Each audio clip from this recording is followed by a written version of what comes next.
je vais vous présenter AD Manager Plus de ManageEngine et plus particulièrement le module d'automatisation.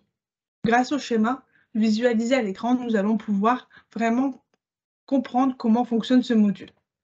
Nous pouvons l'utiliser lorsque nous avons une nouvelle masse de nouveaux employés qui arrivent et grâce à un fichier CSV, l'intégrer dans une tâche automatique, appliquer les templates comme nous avons pu le voir dans une précédente vidéo.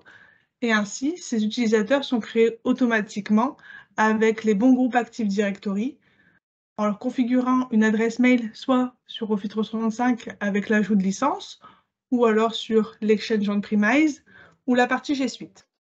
Nous pouvons également utiliser cette tâche automatique pour ajouter des utilisateurs dans des groupes Active Directory en fonction de conditions comme si un utilisateur était membre d'un service ou s'il faisait partie d'une société particulière. Les fichiers CSV seront lus par la tâche automatique avant de se lancer.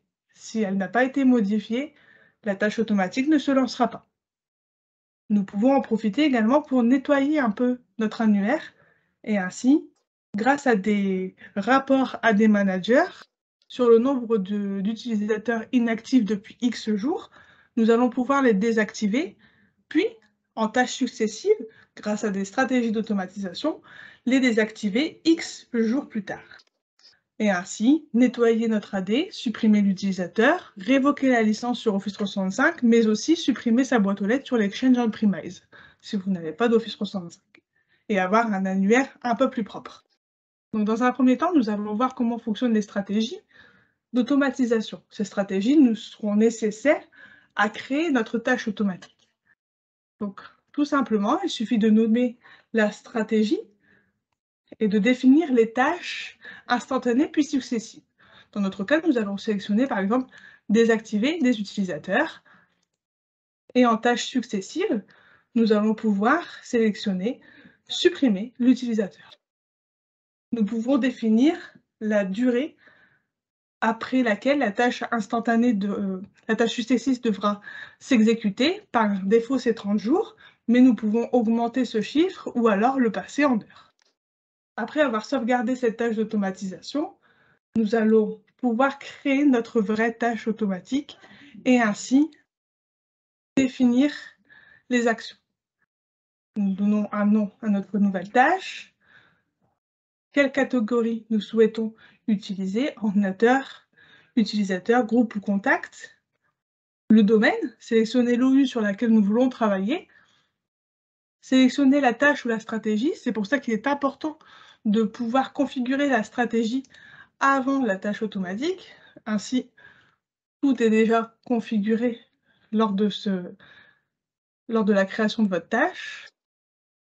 Dans notre cas, nous allons prendre désactiver un utilisateur. Nous allons pouvoir sélectionner un rapport qui est généré automatiquement avant cette tâche, les utilisateurs inactifs.